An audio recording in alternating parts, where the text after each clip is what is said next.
Bonsoir à toutes et à tous, bienvenue à celles et ceux qui nous rejoignent à l'instant. Nous sommes depuis la basilique Saint-Pierre au Vatican.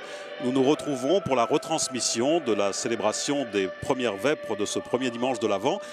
Célébration présidée par le pape François, une célébration, une liturgie à laquelle traditionnellement depuis maintenant de nombreuses années sont conviés les étudiants et le corps enseignant des différentes universités romaines et pontificales.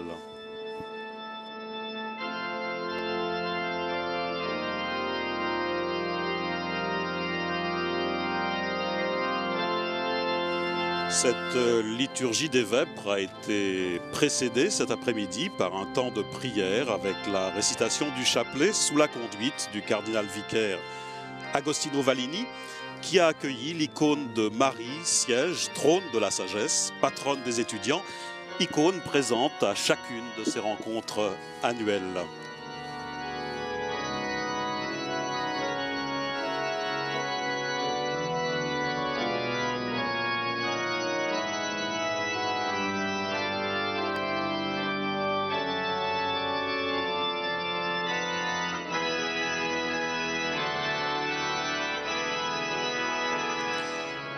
Et ce sont plus de 10 000 étudiants des universités romaines qui participent à cet événement organisé par le Bureau pour la pastorale universitaire du Vicariat de Rome.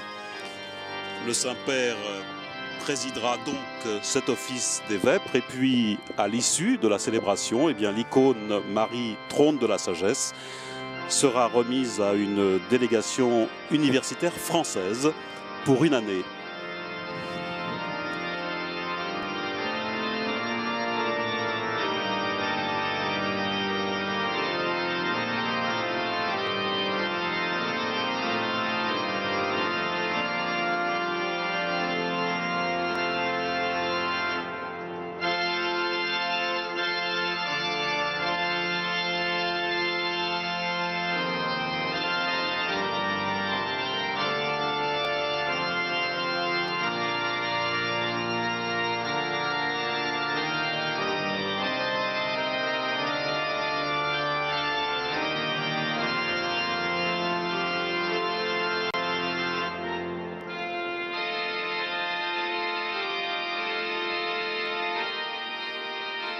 Et sachez que ce sont les étudiants brésiliens qui ont gardé cette icône de Marie Cedes Sapiense pour toute l'année de la foi et qui la confieront à la délégation française, délégation choisie par la Conférence des évêques de France.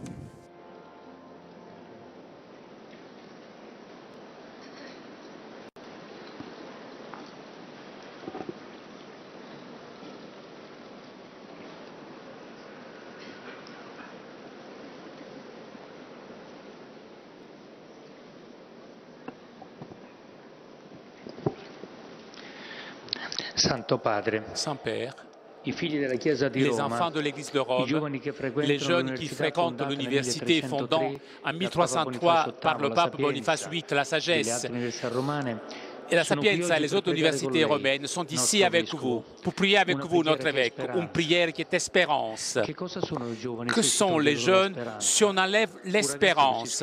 Un enfant qui s'inscrit à l'université construit son avenir dans un lieu où on fait de la recherche, qui transmet connaissance.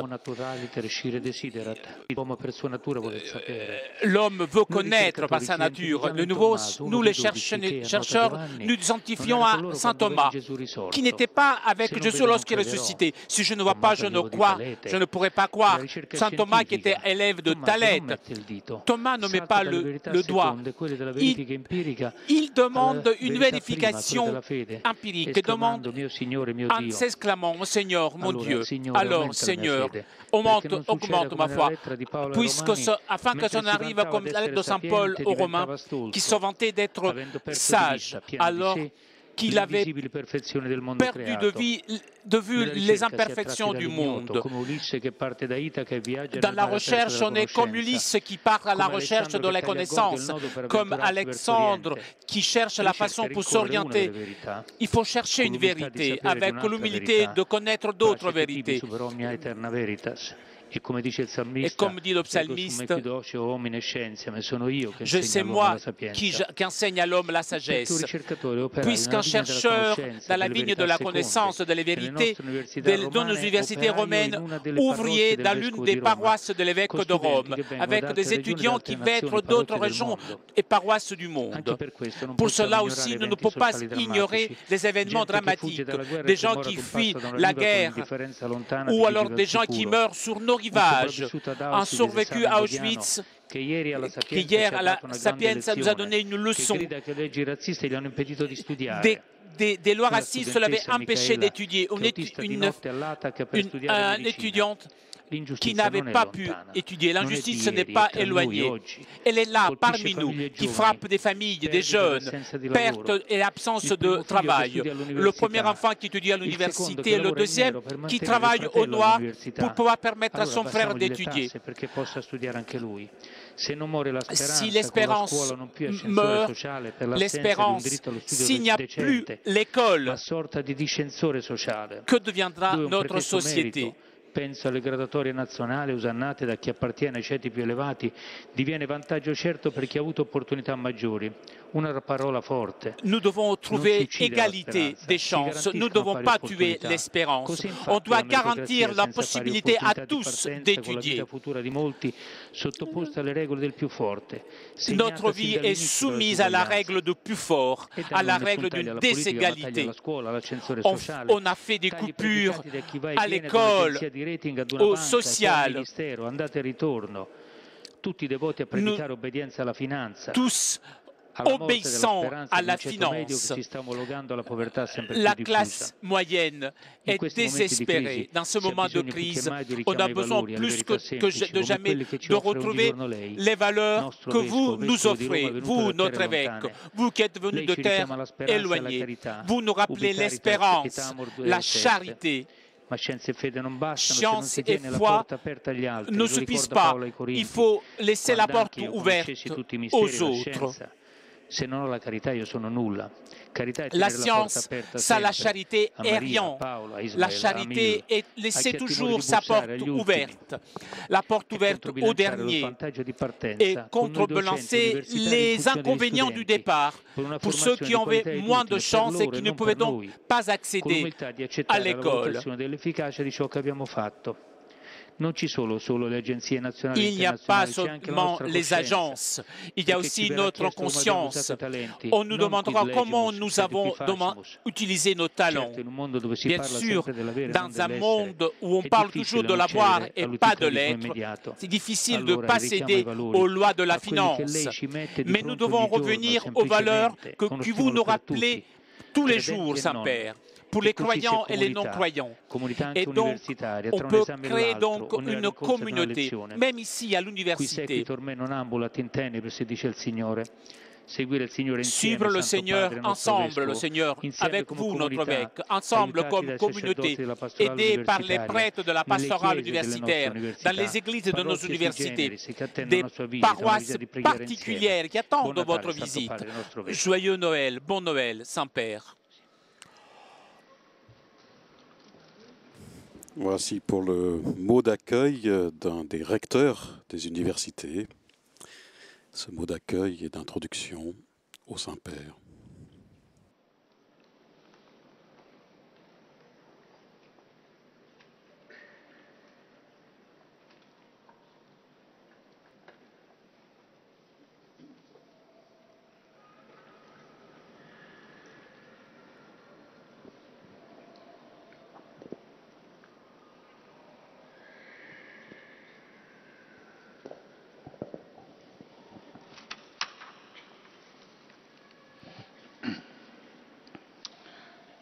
Oh Dio, vieni a salvarmi. Signore, vieni presto in mio aiuto. Gloria al Padre, al Figlio e allo Spirito Santo. Come era nel principio, ora e sempre, nei secoli dei secoli. Amen. Et nous entrons dans cette célébration des vêpres avec l'hymne de l'Avent, Conditor alme siderum, ô Jésus, lumière éternelle, créateur de l'univers.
Le premier psaume, le psaume 140, avec l'antienne « Proclamez aux nations, Dieu vient, notre Sauveur ».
Nous poursuivons notre prière avec le psaume 141, plainte et prière d'un abandonné. À pleine voix, je crie vers le Seigneur, à pleine voix, je supplie le Seigneur.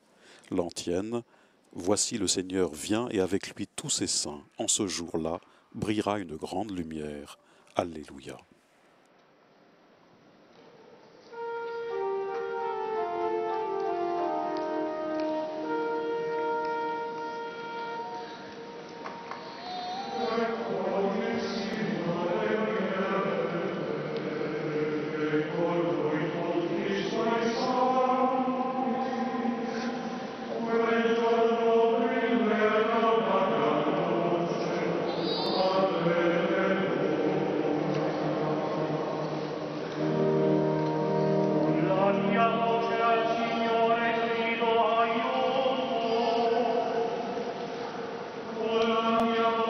Supplico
Prions maintenant avec un passage de l'Épître aux Philippiens. L'entière, le Seigneur va venir avec grande puissance et toute chair verra le salut de Dieu.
La lecture brève est tirée de la première épître aux Thessaloniciens. Que le Dieu de la paix lui-même vous sanctifie tout entier et qu'il garde parfait et sans reproche votre esprit, votre âme et votre corps pour la venue de notre Seigneur Jésus-Christ. Il est fidèle, le Dieu qui vous appelle. Tout cela, il l'accomplira.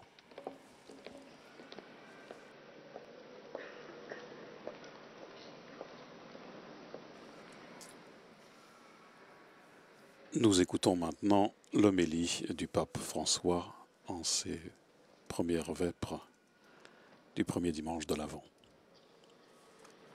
et en présence de ses représentants du monde universitaire, étudiants et professeurs.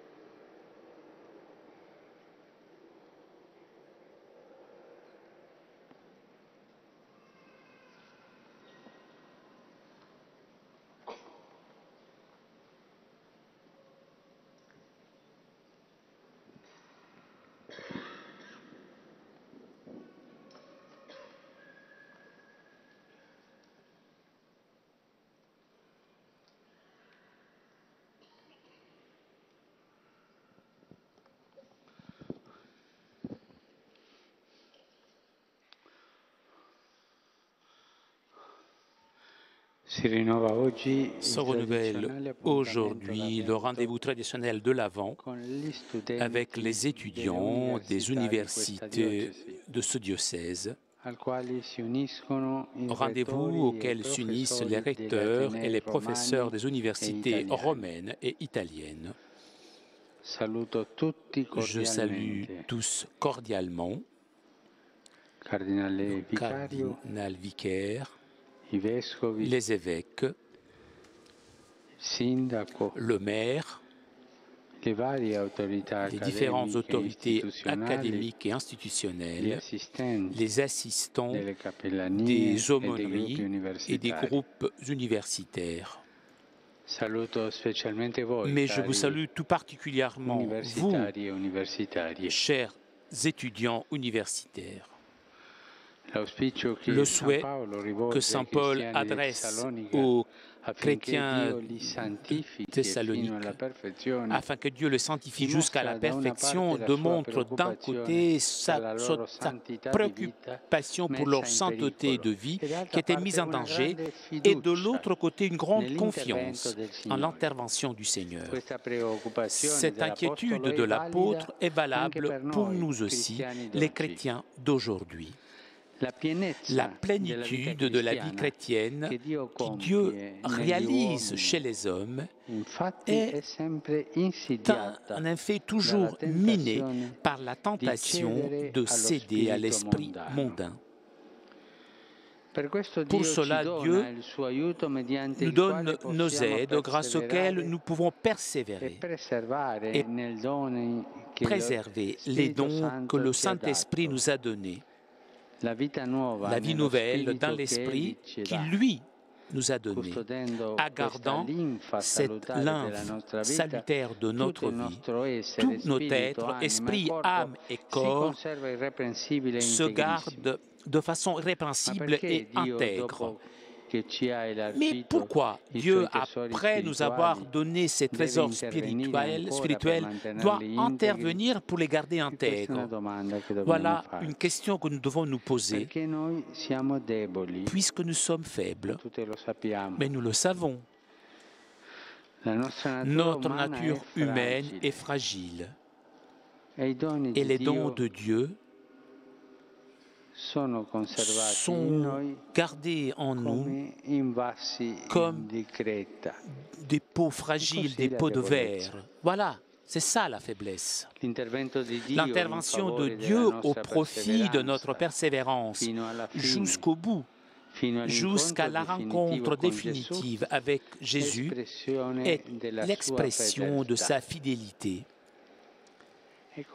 C'est comme un dialogue entre notre faiblesse et sa fidélité. Il est fort dans sa fidélité. Et Paul dira ailleurs que lui, le même Paul, est fort dans sa faiblesse.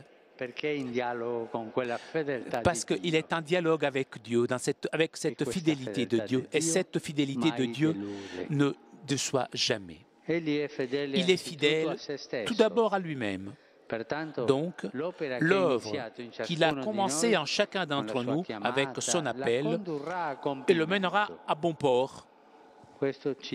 Cela nous donne la sécurité et une grande confiance. Une confiance qui s'appuie sur Dieu et qui demande notre collaboration active, courageuse, face aux défis du moment présent. Vous savez, chers jeunes, on ne peut pas vivre sans regarder les défis, sans répondre aux défis.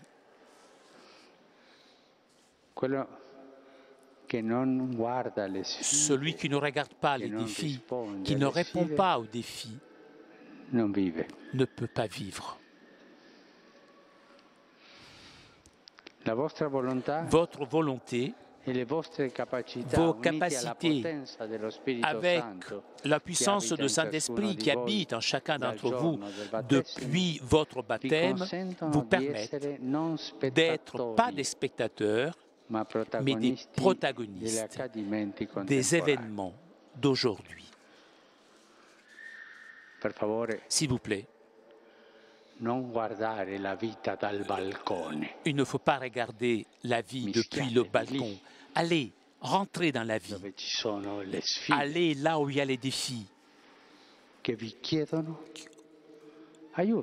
Des gens qui vous demandent de l'aide, des idées à faire avancer, la vie, le développement, la lutte pour la dignité des personnes, la lutte contre la pauvreté, la lutte pour les valeurs, pour défendre des valeurs, et tant de luttes que nous pouvons trouver chaque jour.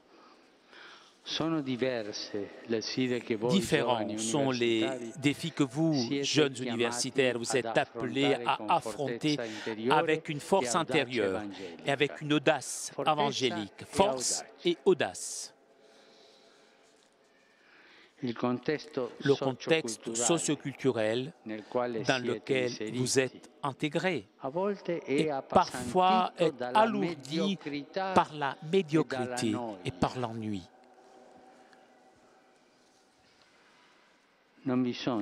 Il ne faut pas se résigner à la monotonie du vivre quotidien, mais il faut cultiver des grands projets, aller au-delà de l'ordinaire. Ne vous laissez pas voler l'enthousiasme juvénile.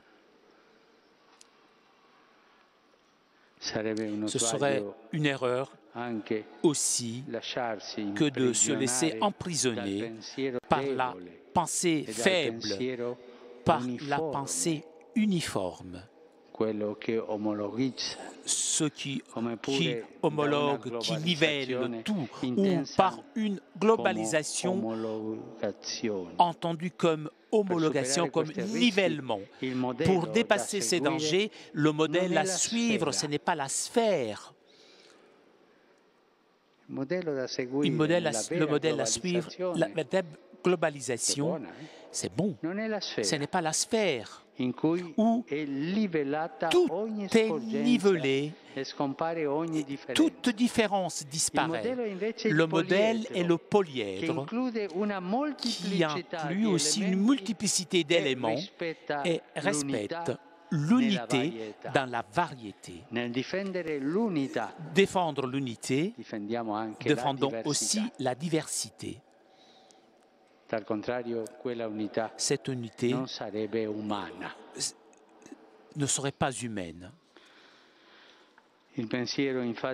La pensée, en effet, est féconde lorsque cette pensée est expression d'un esprit ouvert qui comprend, toujours illuminé par la vérité, par le bien et par la beauté. Si vous ne vous laissez pas conditionner par l'opinion dominante, mais si vous êtes fidèle aux principes éthiques et religieux chrétiens, vous trouverez donc le courage d'aller aussi à contre-courant. Dans le monde globalisé, vous pourrez contribuer à sauver les péculiarités et caractéristiques qui sont propres, en essayant cependant de ne pas baisser le niveau éthique. En effet, la diversité, la pluralité de pensée et d'individualité reflètent la sagesse multiforme de Dieu lorsqu'il s'approche à la vérité avec honnêteté et rigueur intellectuelle, lorsqu'il s'approche à la bonté, lorsqu'il s'approche de la beauté, de façon à que chacun peut être un don au bénéfice de tous. l'engagement de marcher dans la foi et de vous comporter de façon cohérente avec l'Évangile vous accompagne dans ce temps de l'Avent pour vivre de façon authentique la commémoration de Noël du Seigneur. Le beau témoignage du bienheureux Pier Giorgio Frassati pourra vous aider. Lui qui disait, c'est un universitaire comme vous, il disait vivre sans la foi, sans avoir un patrimoine à défendre, sans s'engager dans une lutte, la vérité, sans se battre pour faire triompher la vie, eh bien ce n'est pas vivre, mais c'est vivoter. Nous ne devons jamais vivoter, mais vivre. Merci. Et je vous souhaite un bon chemin vers Bethléem.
L'Assemblée et la Scola chantent à présent le répond bref.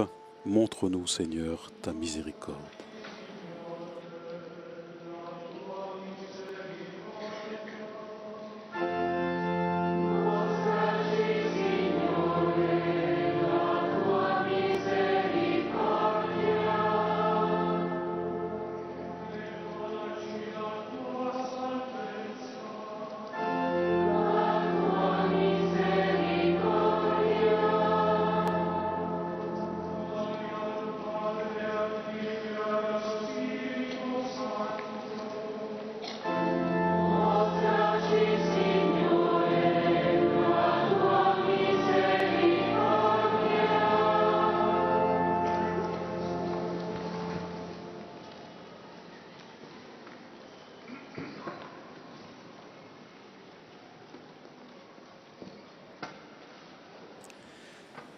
Et c'est à présent le chant du Magnificat en ses vêpres, avec l'antienne. Voici venir de loin le Seigneur, sa splendeur remplit l'univers.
Au Christ, source de véritable de joie pour tous ceux qui l'attendent, nous élevons notre prière.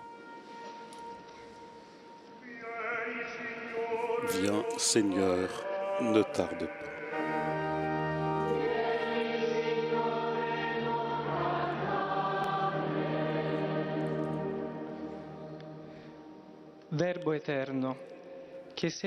Verbe éternel, toi qui étais avant tous les siècles, viens sauver les hommes de notre temps.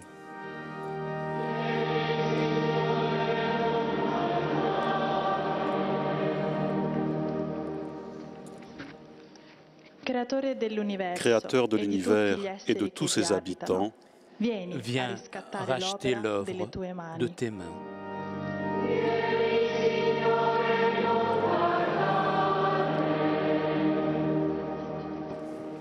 Dieu avec nous, qui a voulu assumer notre nature mortelle, viens nous libérer de la domination de la mort.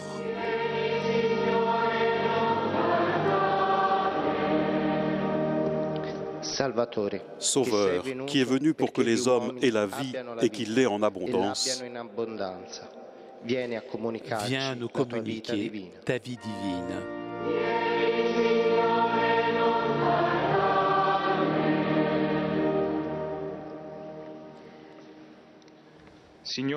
Seigneur glorieux, qui appelle tous les hommes à la paix de ton royaume, fais briller ton visage sur nos frères défunts.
Dio, notre Padre, Dieu, notre Père, suscite en nous la volonté d'aller à la rencontre avec les bonnes œuvres de ton Christ qui vient, pour qu'il nous appelle à côté de lui dans la gloire, pour posséder le royaume des cieux. Amen.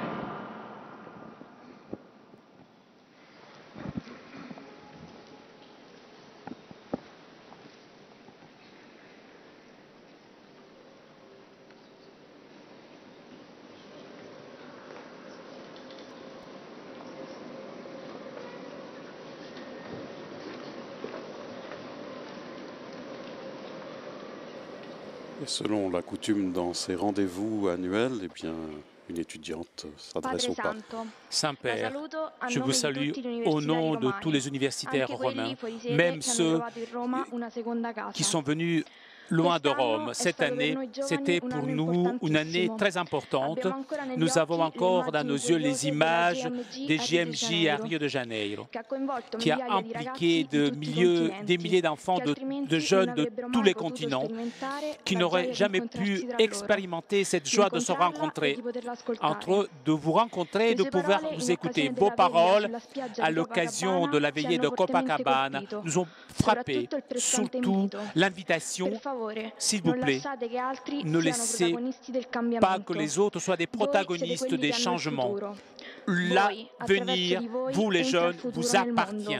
Grâce à vous, l'avenir rentre dans le monde. Parmi nous, Saint-Père, il y a une délégation de jeunes brésiliens et italiens qui ont vécu cette expérience de Rio et qui ce soir nous donnent l'icône de la Sede Sapienza. Vous nous avez invités à lever notre regard envers Marie de Nazareth. Elle, avec son oui, nous donne l'exemple.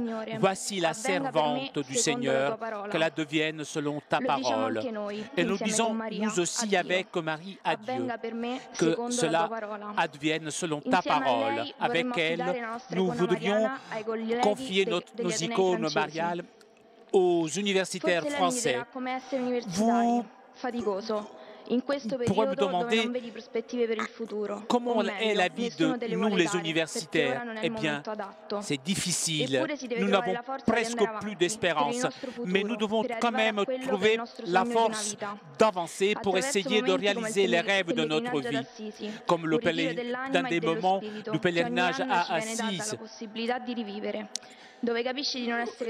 Et nous pouvons comprendre grâce à vous qu'autour de nous, il y a plein de lumière qui réchauffe nos cœurs. De toute façon, dans ce parcours, il y a des personnes qui nous aident.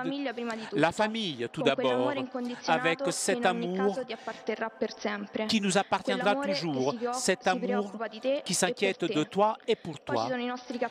Il y a nos aumôniers qui, en silence, nous attendent toujours. Des professeurs qui ont cœur notre formation humaine. Donc, si nous nous trompons, pardonnez-nous, puisque nous sommes jeunes et nous voulons comprendre ce qui est bon pour nous. Saint-Père, aide-nous dans la recherche de la vérité, parce que c'est la vérité qui nous rendra libres, libres de faire fructifier nos talents sans avoir peur de l'avenir, libres de prendre le bon chemin sans avoir crainte d'être à contre-courant par rapport à la société. Apprenez-nous à nous poser les bonnes questions, parce que nous recevons des informations de l'extérieur et sans pouvoir trier ces informations. Cette année, les étudiants de Rome ont commencé l'itinéraire de la redécouverte de la confirmation, un sacrement dans la vie de tous les jours, qui a été mis peut-être au deuxième plan. À cette occasion, il y a aujourd'hui 200 amis qui auront la joie cette année d'être confirmés pour confirmer leur foi. Et pour terminer, Saint-Père, nous vous remercions pour les mots de l'exhortation apostolique Evangelium Gaudium à la fin de l'année de la foi. Et nous avons compris donc l'appel de l'Église en partant de nos difficultés quotidiennes pour ne nous pas laisser voler l'espérance comme vous nous avez demandé. Saint-Père, priez pour nous et nous prions pour vous. Je vous salue de nouveau et je vous souhaite au nom de tous les étudiants une bonne période de l'Avent.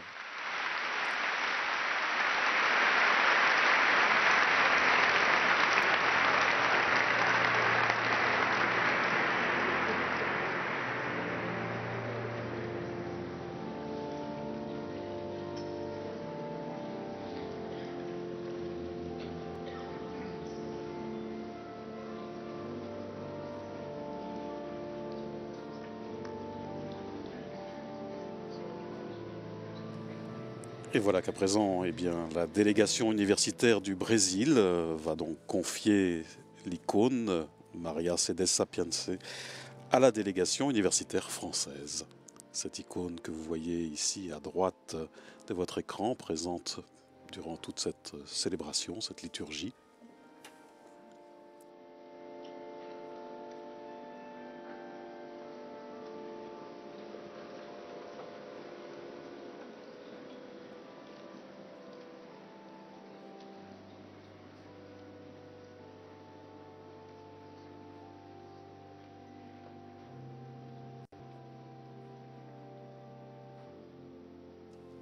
Sachez que cette icône a été réalisée à la demande du pape Jean-Paul II par un prêtre jésuite slovène, le père Ivan Rupnik, pour le jubilé de l'an 2000, donc à la demande de Jean-Paul II. Elle est dédiée au monde universitaire pour aider les étudiants de l'enseignement supérieur à avancer sur le chemin de la vraie sagesse.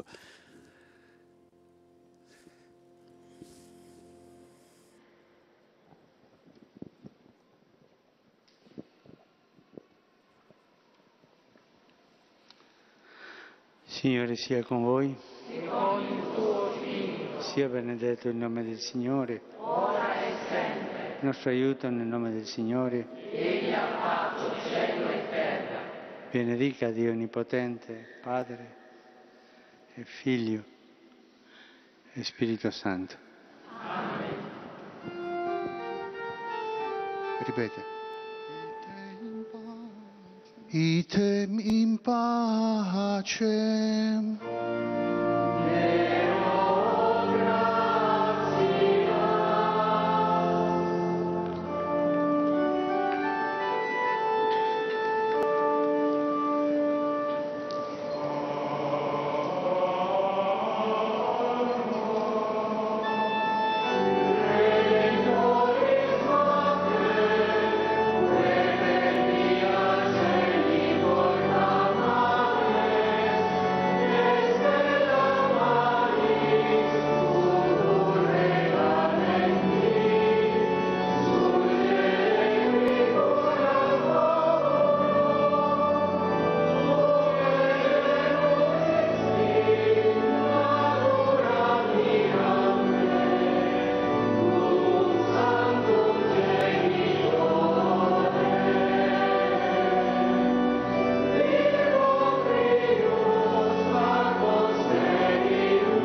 Et voilà donc cette icône à la symbolique forte qui est donc confiée au monde étudiant français, représenté par une délégation de 10 étudiants, membres de l'équipe nationale de la pastorale étudiante et du bureau national des chrétiens en grande école.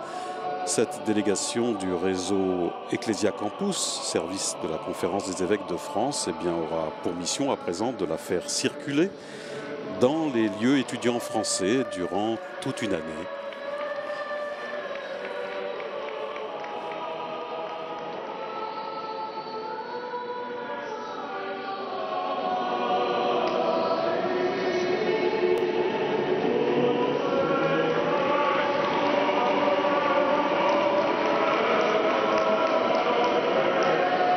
Il faut savoir que le monde étudiant français est donc ainsi invité pendant cette nouvelle année liturgique à prier et à méditer en prenant Marie comme modèle de sagesse humaine et mère de la sagesse divine qu'est le Christ.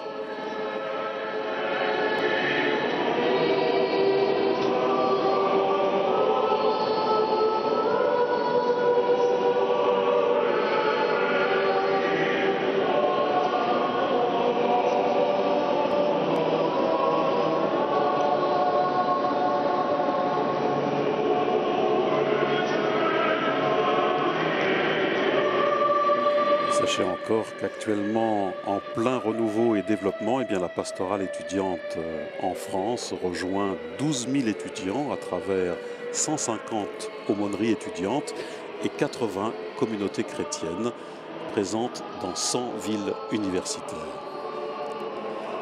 Merci à tous ceux qui nous ont permis ce soir de vivre cette retransmission. Merci à CTV, à Telepace, à nos confrères de l'agence romaine Immédia.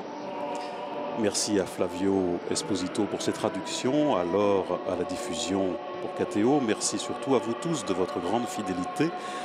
Prochain rendez-vous en direct avec le Saint-Père, demain, dimanche après-midi, aux alentours de midi, pour la prière de l'Angélus.